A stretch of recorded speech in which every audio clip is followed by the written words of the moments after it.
Good morning, good morning. Most of the selections, be they musical or oral, so to speak, come from Soul Matters. It's just a plethora of information on each one of these items. And they're done in just a sort of a domino effect. For instance, the first January was intention.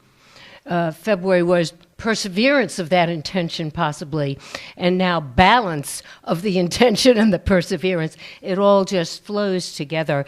And even though members of the program committee are doing the initial presentations, we're hoping that in the future we will have members lay-led. So that was one of our main goals of choosing Soul Matters. That's my promo for the day.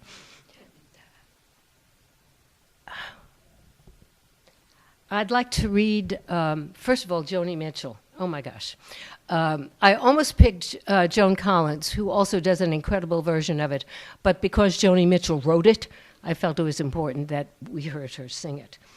I'm going to be reading from a book a very dear friend of mine gave me, well, Cecile, which is called When We Were Very Young by A.A. Milne. We know who he is. Okay, you know my voice gets kind of shaky. I do that periodically, so please excuse me if that happens.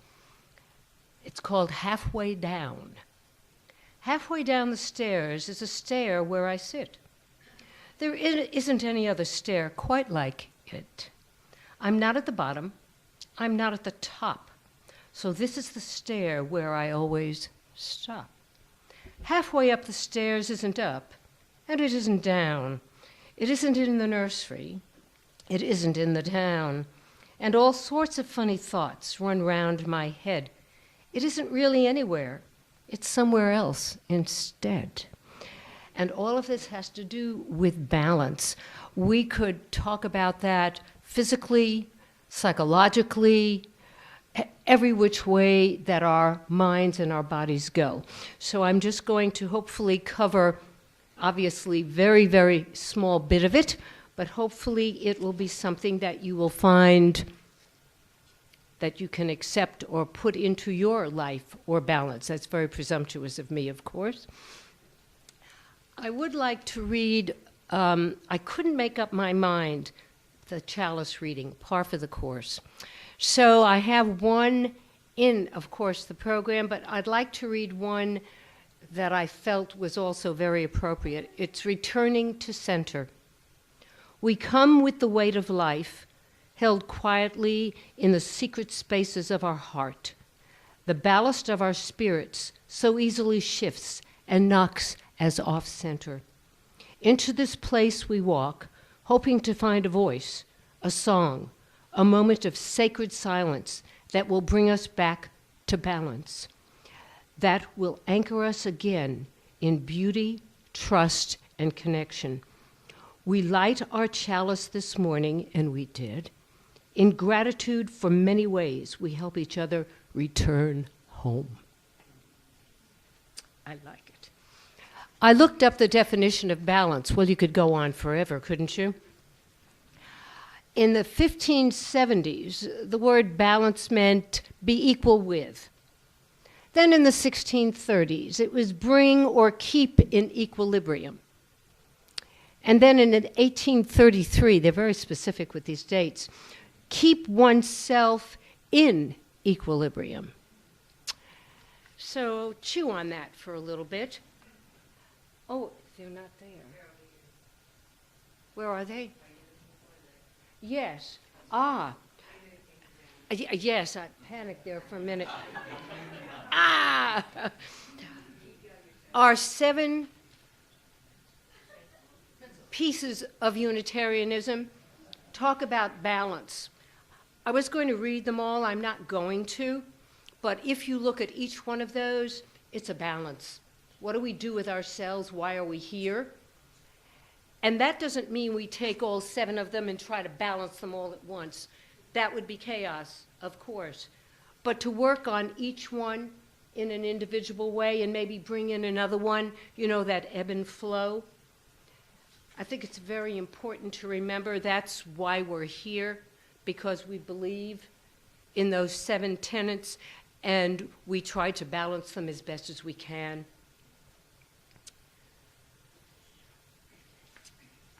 Give me a second. I'm going to keep track of my time. For those of you that do yoga, or for those of you that do not, we have what we call the yamas and the niyamas. And I would like to read, I don't like to read a lot, but I need to read this because it's something I possibly could not memorize. About balance. Courage demands our best self, and that is the self in balance. Think about the times you were short with others because of too much work to do, or too much caffeine and sugar, or a restless night of sleep. Imbalance in our systems is almost a certainty for violence as the dis-ease we feel within finds its way to expression outwards. Balance creates harmony within us, and harmony within naturally expresses itself in external actions that are harmonious. I mean, if you feel good and you smile at someone, they generally smile at you most of the time. The deep harmony of balance is my most precious commodity, and I guard it fiercely. And that's in a quote, and I think if I might repeat that one more time. The deep harmony of balance is my most precious commodity, and I guard it fiercely. I'm going to read some more, but something comes into my mind. Is it the object, can I step away for a minute? Is it the object of always being in balance, or is it the imbalance that helps us try to find that balance within? To me, that's very important, because if all you're looking for is that balance, you'll never really get there. That will cause the frustration. So it's the imbalance, in my mind, that helps you achieve that yin and yang. I promise, Cara, I would say, which is very true, You're welcome, darling. Using that expression, I have to do a parenthetical, it's terrible. I use the word darling, it automatically comes out of my mouth. I can't help it. It's a New York thing, you know? So sometimes when I'm meeting people I don't know and I say that, it's somewhat disconcerting. They're not quite sure. Darling? Okay. Creating balance in our lives is not an easy thing. We are a hungry, noisy people, bombarded with stimulation and advertisements that promise to grant us deepest desires. If we are not on purpose with creating balance for ourselves, we can easily fall victim to false promises and fill every breathable space with appointments and activities and all the responsibilities that go with a full agenda. Everybody raise their hand. Have you done that before? Indeedy do. I mean, and we keep backing up and we keep going forward. I love you, Diana. Thank you. You're welcome. I need it. It is anti-cultural to claim any space that is simply space, or to move with any kind of lingering, or to take time for closure. We are bombarded, and we bombard ourselves. And if we have any doubts, our calendars will reveal the truth of our craziness. The repercussions are inescapable, immeasurable, and he uses the word violence to ourselves and those around us. And for a definition of violence, in a sense, yes, because you're beating yourself, not literally, but figuratively. Not a good thing, if I might say. Like the body, the mind and soul need time to digest and assimilate. Like the body, the mind and soul need time to rest. We create this rest by allowing space that we can breathe in. Not more clutter, but more space. Space to reflect, space to journal, space for closure, space for imagination, and space to feel the calling of life force within us. Balance does not look a certain way because it isn't a set standard to impose upon ourselves. It's not something we plan or schedule. Balance instead comes from listening to the guidance and wisdom of the inner voice. Balance will look different in each of us, and even different in each of us at different times. To be in tune with ourselves, we must get quiet and listen. I was in a yoga circle last Tuesday, and I'm constantly reminding myself not to speak. As you all know me, I'm very verbal. And listening, listening is something that I'm challenged with.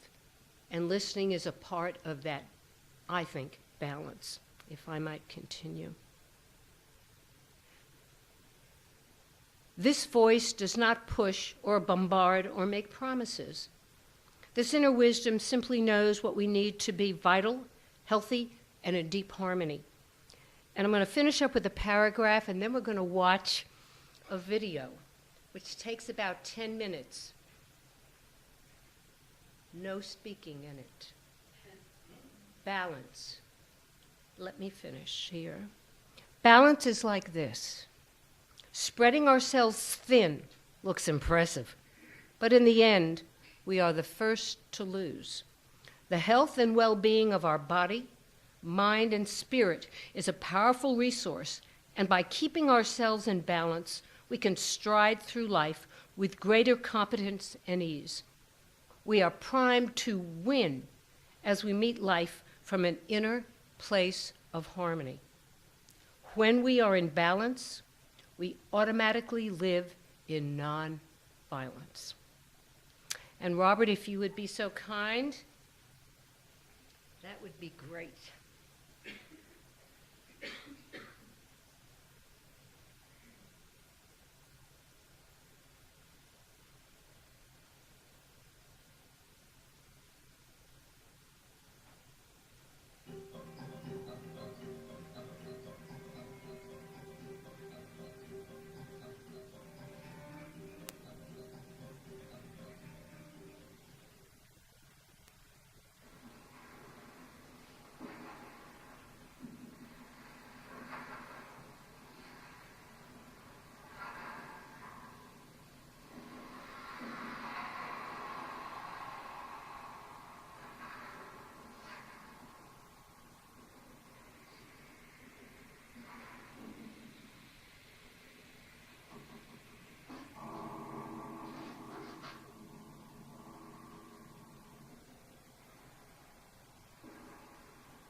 almost don't have to say anything. That was serendipitous that I came across that. I just thought it was, and it won an Oscar. Yeah, it was just marvelous. And everything not everything I've mentioned, but when you look at it, all of these things that you need to think you're responsible for, and you become imbalanced, and all you need is just, it's marvelous. I just thought it was terrific. Except in the end, he was separated from the music. I know. It was the thing that he wanted most. And yeah, very well stated, Dandelion. Exactly. So, Hey, wait. Are we talking personal here? no, really. It's true. So you can't have it all. I mean, you can darn well try, but it becomes an imbalance. Oh, good. I was hoping to. I have a children's book here. I will not read it to you, but I will tell you about it for those of you that, well, you could read it as an adult. It's called Mirette on the High Wire. And some of you might know this book, I don't know. It's about a little girl who lives in a French town. And this stranger comes to stay at the, I want to call it a boarding house, so to speak, where she lives with her mother. And he's a famous high wire artist, except he doesn't do it anymore because he's become afraid of being up on the high wire. And as a little girl, she sort of becomes his whatever, and he becomes unafraid on the high wire because she becomes unafraid on the high wire. It's a great story. And I was hoping that maybe if we had some of the children here that Rosa could read it to them, but that was not possible. But this is the book. It's a marvelous book, children's book. If you will give me just a minute to look through my, I know what I wanted to do. I wanted to ask, and I did put it in the newsletter, and if you, obviously a lot of us don't feel comfortable about standing up and talking about ourselves necessarily, but how do we achieve our personal balance? What do we work on every day to try to make that day as good as it gets? And what do we do if, in fact, there's so much we can't do anything to make it as good as it gets? So what do we do to back up? Does anybody want to speak to that? Because, yes, please.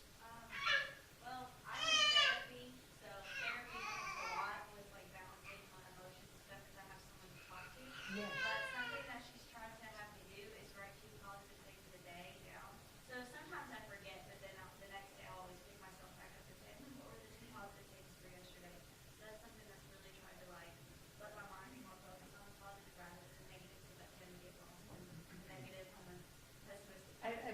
And we all do to some degree or another. Yeah. We do. So that's a marvelous idea that we all could just literally pick up if we have calendars or books we write in or keep a journal. Very well done. Yeah, it's just simple things too. She's like, don't overwhelm yourself, stick it with 2. And I was like, oh, that's still hard, 2 things. Oh, well, no, it's not that hard after today. Thank you very much. Absolutely. Is there anyone else? Yes, Cara, if you would, please. So, when I did the intentions presentation, I did a column called Simple Intentions. Yes. And my way of balancing is to think about what my simple intentions are, which are to focus on air, water, food, shelter, play, work, rest, sleep. So if I put those things down and think about my day, and just make sure there's something for each in there, then it was balanced to me. Yes, Jack. It may be no surprise, but I meditate. I try to meditate anywhere from 30 to 90 minutes a day. Wow.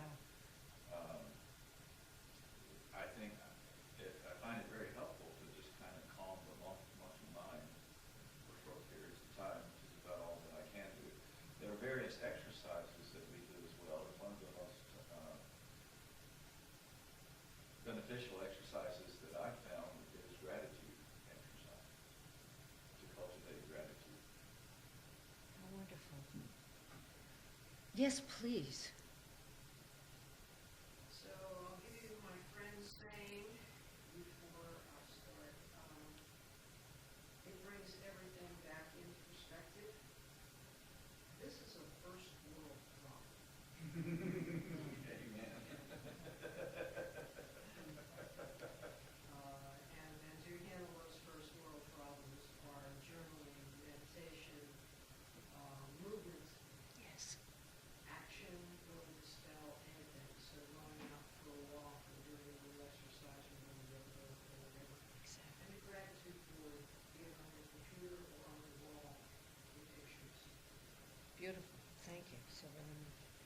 Yes, Karen. I have found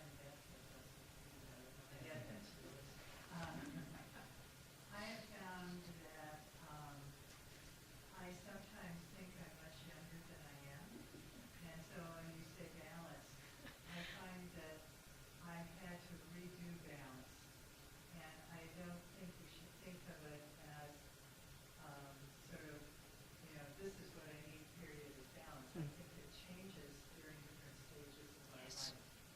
And now, Saturday when I walked for a few hours, then I went home and I was going to read, but I slept for a few hours. The balance Hey. changes. Very well put. Right. Is there anyone else that would like to? Yes, please, Dandelion. There's a reason that we fall down. Because then we're forced to be in balance. Exactly. That's part of the process. You're exactly right. I agree. Let's put it that way. I agree. Is there? Yes, Jack, I have an please. addendum. Redo. R-E-D-U-X. Other people can balance us. And if we surround ourselves with people who are supportive and balancing, I'm fortunate enough to have someone living right in the same house with me. Daggone. Balances me out tremendously. But it isn't just a solo act. He balances me too. That's wonderful. And look how you're sitting this morning. See? Right. Right. Yes. Another comment, the thing that I got out of the film, Mm-hmm. and was the most powerful for me, is that other people help you balance and help you get what you need. So he was separated from his music because he kicked off everyone else. Yeah. I think that's a pretty powerful statement. Mm-hmm. You also have to see certain people can unbalance you. Absolutely. Yeah, yeah. It's worth And not be, I don't want to say afraid or hesitant, but just be straightforward and say, I can't deal with that at this time. Any expression without being negative to them, and yet, what's the? I am not available. I am not available. Sorry. So sorry. Right. Not today. Not today. Realize that now if any of us hear that. Oh, she's in trouble. Boston. Cara, did you have something else you wanted? There it is. Oh, how perfect is that? Okay, let me. Oh, please, Karen. I think that one thing that's helped me as I've gotten older to balance is to also be with young people. And I think that if we spend all of our time with people that think the same way we do, that are in our same stage of life, that diminishes our life and possibly doesn't help us balance as much as being with more diverse Absolutely. age-wise and I probably shouldn't. I should have mentioned this previously, but it's FOMO, FOMO, fear of missing out. That's why we say yes, because we want to be included. It makes us, for me personally, I'll go, oh, good, they like me, or oh, good, I'm accepted, and so how much of that do I really need without overwhelming myself in terms of it's okay for me? And I talk to myself personally. I talk to myself a lot in trying to manage myself and how I feel, trying to listen to myself, as it were. I won't say any more about that. I am so pleased that some of you have raised your hand, and for those that have not, that's wonderful. I know you're thinking. It's just you're not thinking out loud to us. I thank you so much for being here this morning and being in balance, and we would like to end the service with the way we began, by singing Dona Nobis Pacem. Thank you.